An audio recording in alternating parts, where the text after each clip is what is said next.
I'm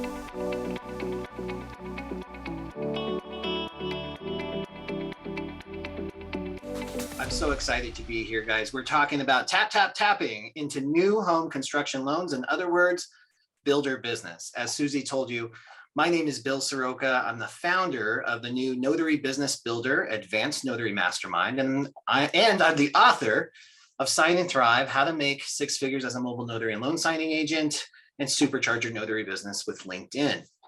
I'm excited to share the stage today with Jennifer Neitzel. Jennifer, come on up. Tell us about you.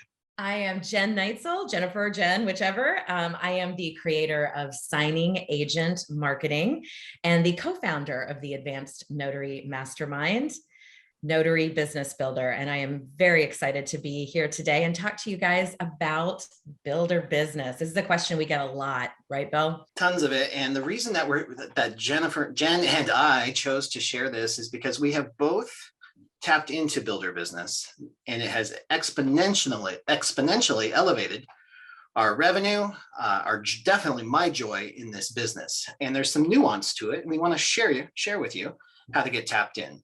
We're going to ask you to put on your thinking caps, and we are going to put on our hard hats. Let me give you a real quick overview of what we're actually going to cover in this session. First, we're going to talk about why home builders actually make sense right now.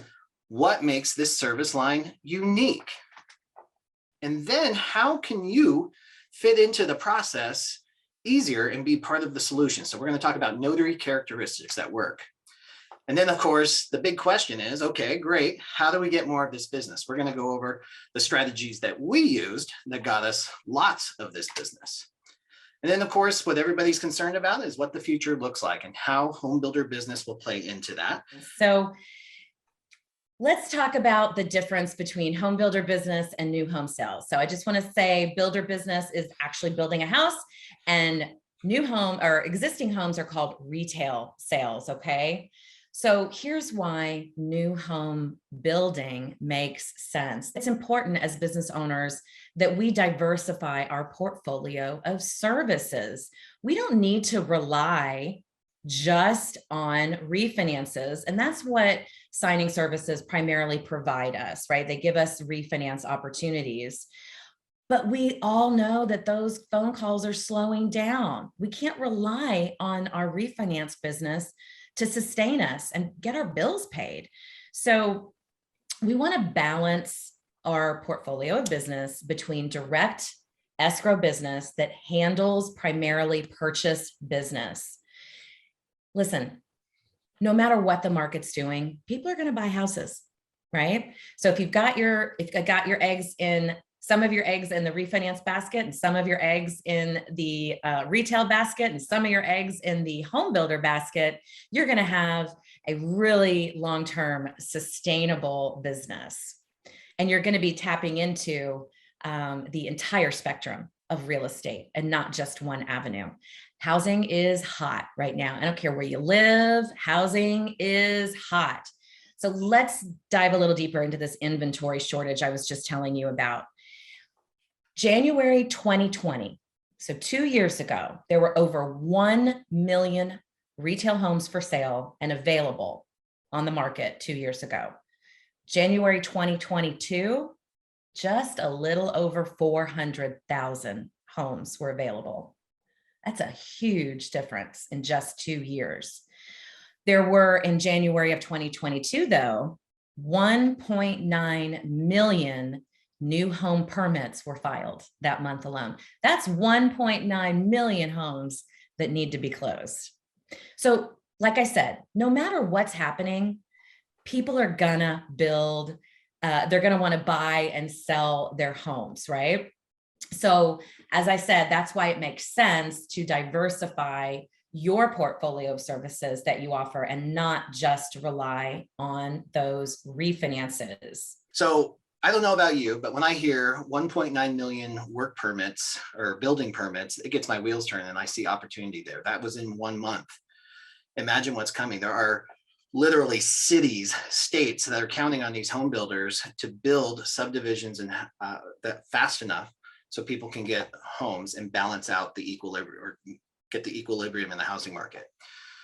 So what does it actually mean to work with home builders when we talk about this? And I want to take a minute to tell you the story about when I discovered this opportunity.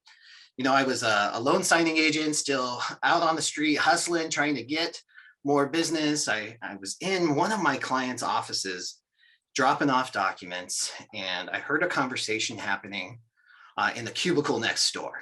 And me being the Mrs. Kravitz that I am, I had to lean up against that cubicle and hear what was being said, because what they talked about got me excited. I heard somebody say, oh, this home builder only uses that one title company, so we can't get their business.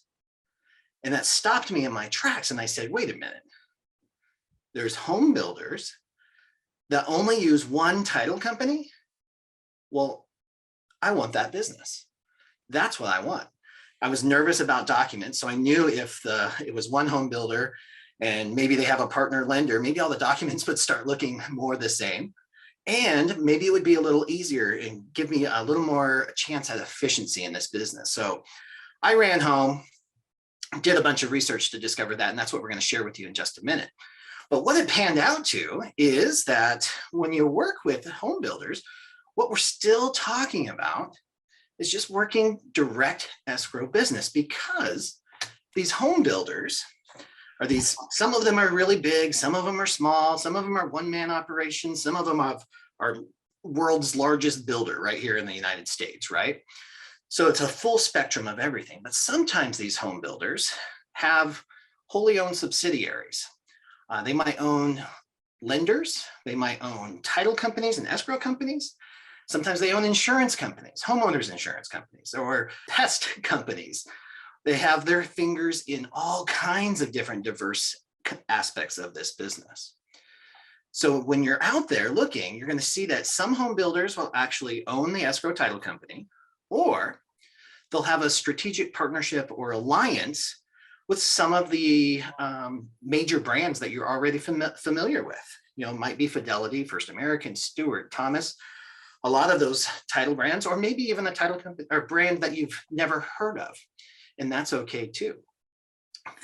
And what's exciting is many of these title companies actually have a builder division within their ranks. So you might just have one particular title escrow office, and within that office, there might be a builder team. So there might be 3 or 4 escrow officers that are dedicated or committed to supporting the builder clients of that title company or the lender that services that builder. And then, of course, every now and then, I want to throw this out there too. Every now and then, there is a builder that just doesn't have a relationship at all. They're like, all right, talk to your real estate agent, find out whatever escrow company you want, and you can go use that one. That's probably in the 5% range. Most of the other ones are either going to be owned by the builder or they have a strategic partnership. That way they control the smoothness and efficiency of the transaction. What's the transaction look like with a home builder or the title company that services the home builder? Well, of course, you're still probably going to get the mobile signings on occasion, sometimes a lot. It just depends on the business model of that particular title company and builder. So they'll send you out just like you normally do to a borrower's home or business. We're really familiar with how that works. But what I found is probably 80% of the business is actually done in office. So the title escrow company will actually bring you in, set you up in a conference room. So there's no printing, there's no travel except just to get to their office.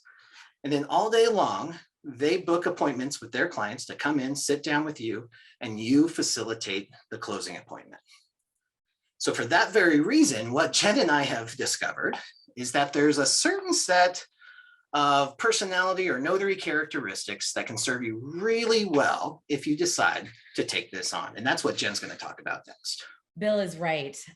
This opportunity in builder business has absolutely changed both of our own businesses. And I have learned, as has Bill along the way, that there are definitely some characteristics that you need to have if you're going to work in a title office that is owned by a builder. The first one is you gotta have a thick skin. You gotta have a thick skin because it's a really high pressure environment.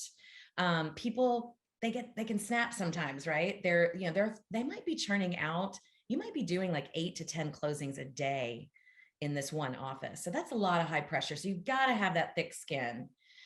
You also need to be efficient, accurate, and speedy, right? So and that includes playing well with others. I love how Bill says that, playing well with others, knowing how to get along with the folks in the office. Think about this for a minute. Let's talk about flexibility. They're buying a brand new home. Part of the process in the home building world is doing a final walkthrough. If the buyer finds something, that closing at the very last minute, and I mean 10 minutes before it's supposed to close, might change, might fall off the books, might get moved to the end of the day because it's something small that they can handle. So you've got to know how to be flexible. And like I said, you've got to be efficient, accurate, and speedy to get these done. If you're doing 10 back-to-back closings a day, you've got to know your process. Take ownership of these closings. One of the things that Bill and I discovered in our conversations about how we fit into these builder title offices was that we both really took ownership of the closing, meaning the people sitting across from us had no clue that we were contractors, that we were notaries.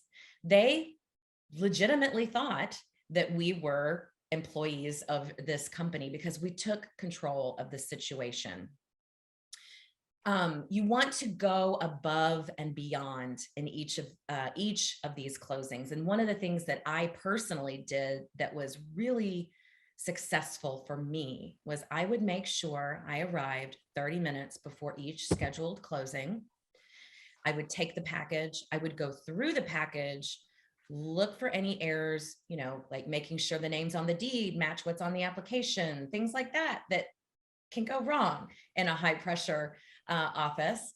And I would go through and just make any little things that I could do beforehand to make the closing smoother and more efficient for the borrower. So going above and beyond is what's going to set you apart from someone that just pushes paper across the table to get their documents signed. So remember to take a gentle control over the signing. Be a solution to the folks in the office. Don't ever throw anybody in the office under the bus, ever. That's the best way to get your butt kicked out the door, right, Bill? It's so true. And make sure that the customer's questions, the borrower's questions are answered. And one thing going above and beyond is to make sure you also identify the person in the office. If you do have a question, if you aren't able to answer the borrower's question, you know who to go to in that office to get the answers that you need. I think that's probably one of my favorite aspects of signing with home builders or in their title offices, because it's the most supported I have ever felt. There's either going to be an escrow officer or an escrow assistant. It's like your point person that you can go to and ask the questions, whether it's the borrower questions or whether it's questions you have. Maybe you did find a mistake, like Jen says. Some of these builders are pumping them out so fast that it's really common to find errors like that. What it boils down to, guys, is there's no traffic in the extra mile. So if you go above it, a little bit above and beyond to be part of the team, to be part of the solution, to get the job done in a way that doesn't clog things up, but helps things proceed faster, they're going to absorb you into their team really, really quick. And think about that for a second. This home builder office, like one of my favorite home builder offices, was a team of 4 people when I first started working with them. And now they've got a team of I think they're up to 50 people in one office, and then they have multiple offices now. So to fit into that mold, you really got to have all of these. You've got to be able to play well. They don't want drama. They don't want rubbing people the wrong way. They want somebody who's going to slide right in and be part of the team and be joyful to be around. And that's really, really a huge component here. Make sure that you've also taken extra steps to learn a little bit about the office, know where the copier is, know how to refill it with paper, those little things that make you, you're taking that extra little step really impress them. So they don't, the people in the office, so they don't have to get up every time the copier runs out of paper to come fill it for you, right? Usually a lot of excitement around a closing like this. They've waited sometimes 6 to 9 months, sometimes even a little longer now with the COVID delays. So they might be a little exhausted, a little frustrated, but they're still really excited that they're finally here. And if you can be part of that with enthusiasm, it's going to serve you a long way, because the signers are going to connect to you. To the signer, there's no difference between the notary, the title company, the lender, or the builder. To them, we're all one person. So if we can make that, sometimes we're the last person they see before they get their keys. And if we can make that a pleasant experience, we're going to hang around for a long time there.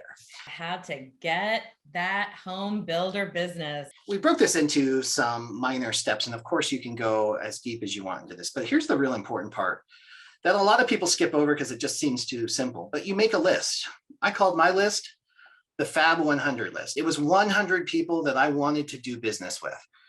You might have heard this called the Dream 100 list or the Dream 10 list. It doesn't have to have 100 people on it. It can have 10 people on it, whatever you want, whoever you want to do business with, make that list. And since we're talking about home builders, we're going to start right there. So you're going to find home builders. How do you find home builders, Jen? Google. Well, it's as simple as a Google search. Honestly, you can Google home builders near me or home builders in the town that you live in. But business journals also are an excellent source to find builders. Social media is a great way to also find your local builders. And just driving around your town. I mean, I don't know about where you live, but I live in Dallas. And I can't drive more than a mile without seeing a new development go up. So pay attention when you're out and about, just in your regular life, running errands, to the signage, the construction, the developments that are going up around you. Guys, this is exactly how I did it. The Business Journal has a book called The Book of Lists. And in that book, for certain major metropolitan areas, they will tell you these are the top 100 home builders in our state. And it'll give you revenue, it'll tell you who the CEO is, it'll give you his email address. And you can go through that. And what I did is I went to the bottom of the list. I didn't want to stop at the top. Everybody sells to the top of the list. I went to the bottom.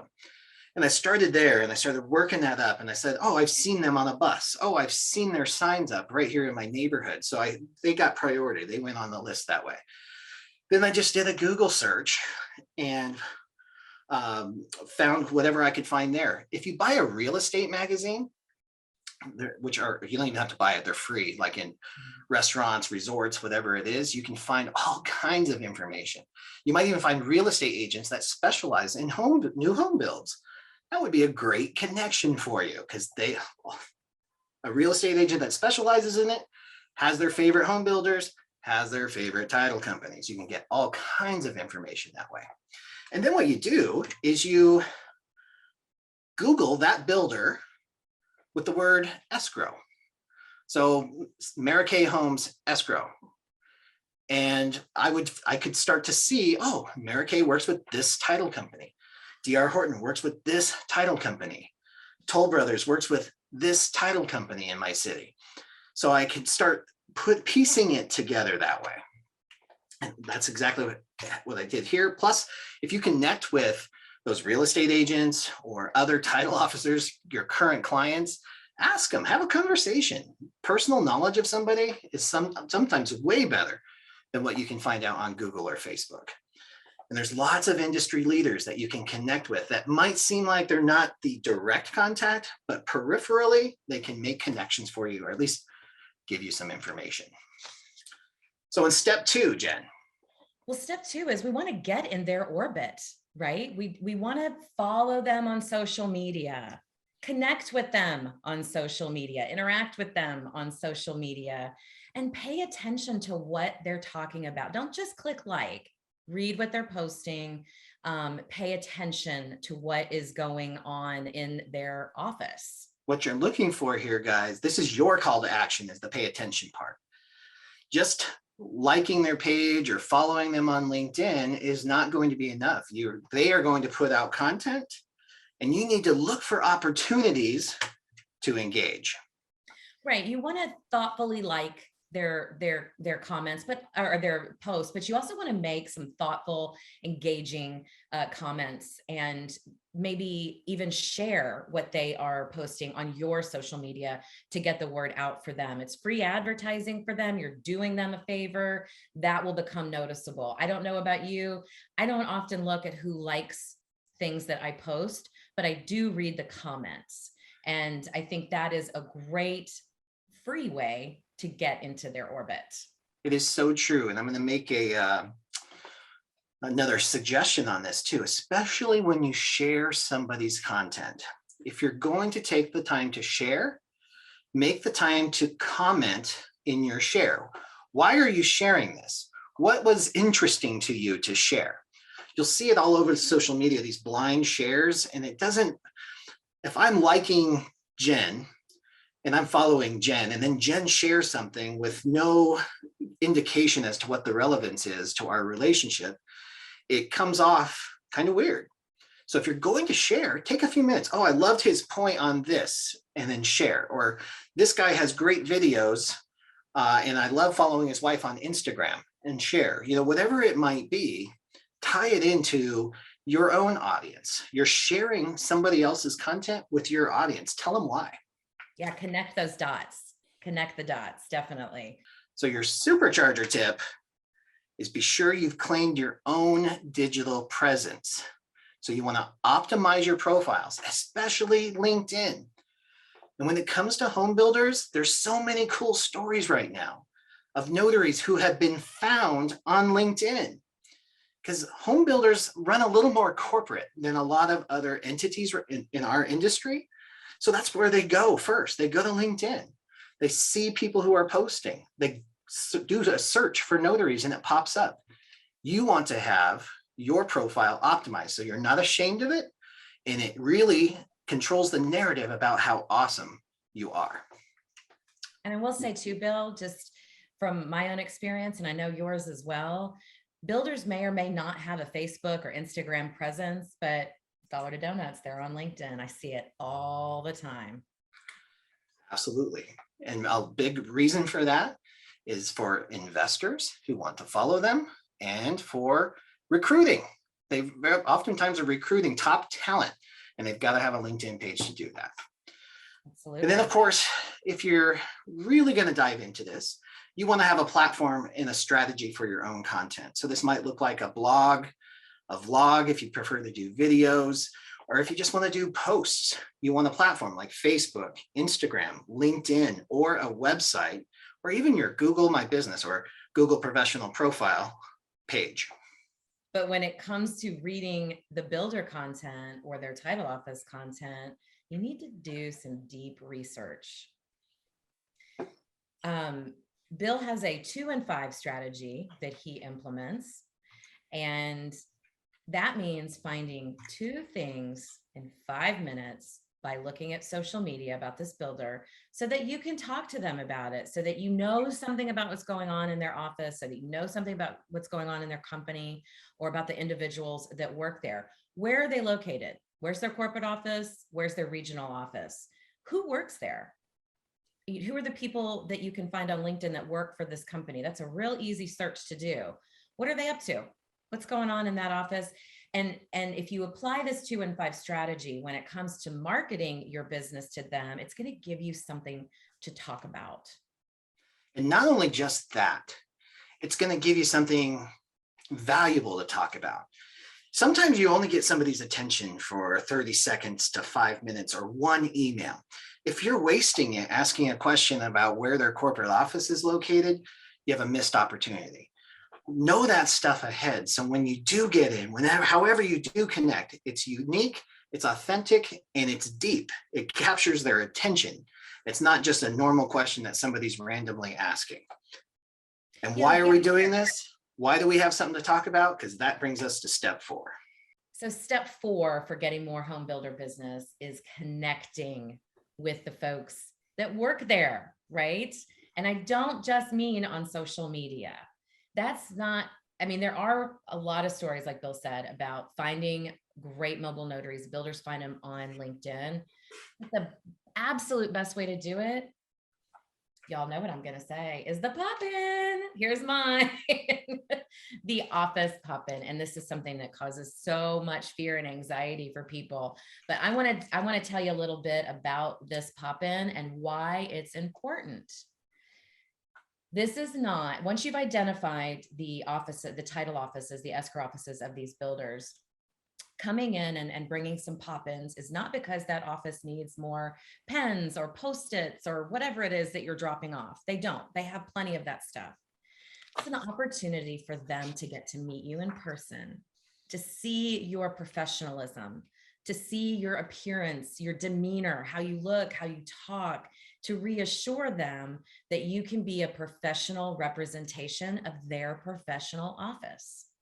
They want to know who's going to be customer facing for their customers, right? So that's why this pop-in is important. And we're going to break this down here in just a minute, okay? Because I know you might have some questions about a pop-in and what is in this little bag, right? It's fearful. Anytime you do something you haven't done before, to walk into an office, to introduce yourself and your business causes a lot of anxiety. But guess what? Nobody else is going to do it for you. And you're not going to grow your business if you continue to do things the same way you've always done them, right? Hiding behind a screen or sending out a flyer or something like that, where there's no personal interaction, it's not going to get you that business. So you need to face your fear, have a little self-confidence, face your fear, and walk in and do it. And here's what I can promise you. Once you start doing this, once you start going into these offices and meeting these builder title representatives, you're actually going to start enjoying it. Nobody believes me at first when I say that, but it does actually become fun to go out, introduce yourself and your business with your pop-ins to get to know these folks.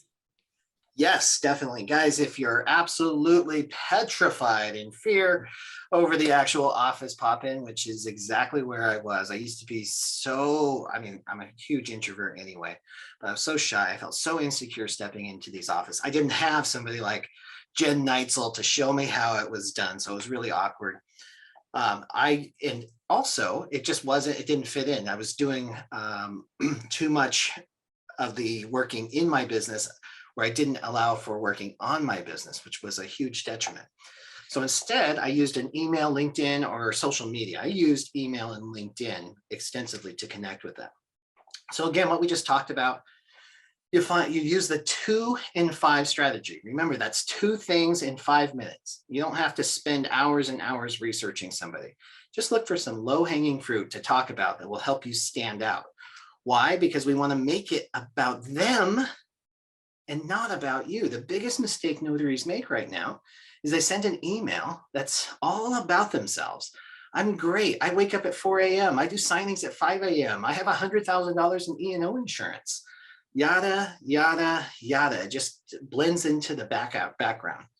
You want to find something on their LinkedIn page. Hey, congratulations on making President's Club this year. I hope you enjoy Jamaica, or whatever it might be. And here's what's important about this.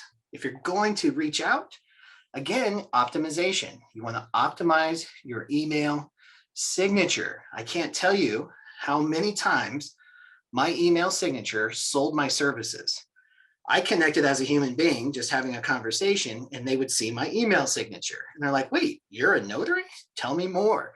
Hey, can you come into the office? We'd like to talk. It was a real passive way to do this, and it was also really effective. And then you ramp up to pop-ins. Or if you're an extrovert and you want to start with the pop-ins, jump in. So let's talk about this pop-in, because I get this question all the time. So this right here, these are my pop-ins. I carry about 100 of these in my car on any given day. I have a little assembly line. I put all my kids to work to make these up for me when I run low. But this very, very simple. And it's not, again, about the pens that are in here or the branded Post-it notes. Both of those items, like I said, are branded, and I ordered them on Popins.com. They always have great sales to buy in bulk. And I also purchased some little individually wrapped buttermints. I had to find something that wasn't that would melt in my car because I live in Texas. It gets real hot here. And I put it all in a little mesh bag that I got off Amazon. I think you can get them for like, I don't know, was it $30 for like 100 million of them or something? Just a whole big box that comes very, very inexpensive. I'm a big believer in you don't have to spend a lot of money to do a pop-in. The pop-in, let me explain why this is important. Like I said, it's about them seeing you and hearing you. It's also a vehicle for you to have an introduction when you do walk into the office. So you're armed with your pop-ins and you've done your 2 and 5 research. So you've got some knowledge about what's going on in this escrow office. But the pop-in gives you something to say when you walk in, because it's so intimidating knowing what to say when you first walk in. So here's what I started doing. I came in, I knew about how many people were in the office from my 2 and 5 research, learned a few things about what was going on. Maybe somebody had a baby, or they just moved locations, or they hired a new escrow officer, whatever it was. And, I come in with my 6, 7 pop-ins. And instead of going directly into a sales pitch, all about me, I started saying, I brought you gifts. So what does that do when someone says that to you? You instantly smile. What? You brought me a gift?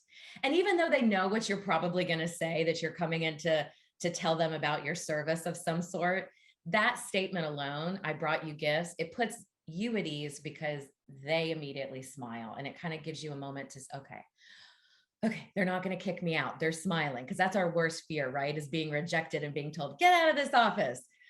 When you bring somebody a gift, they're not going to say that to you. And I want to reiterate another point that Bill brought up.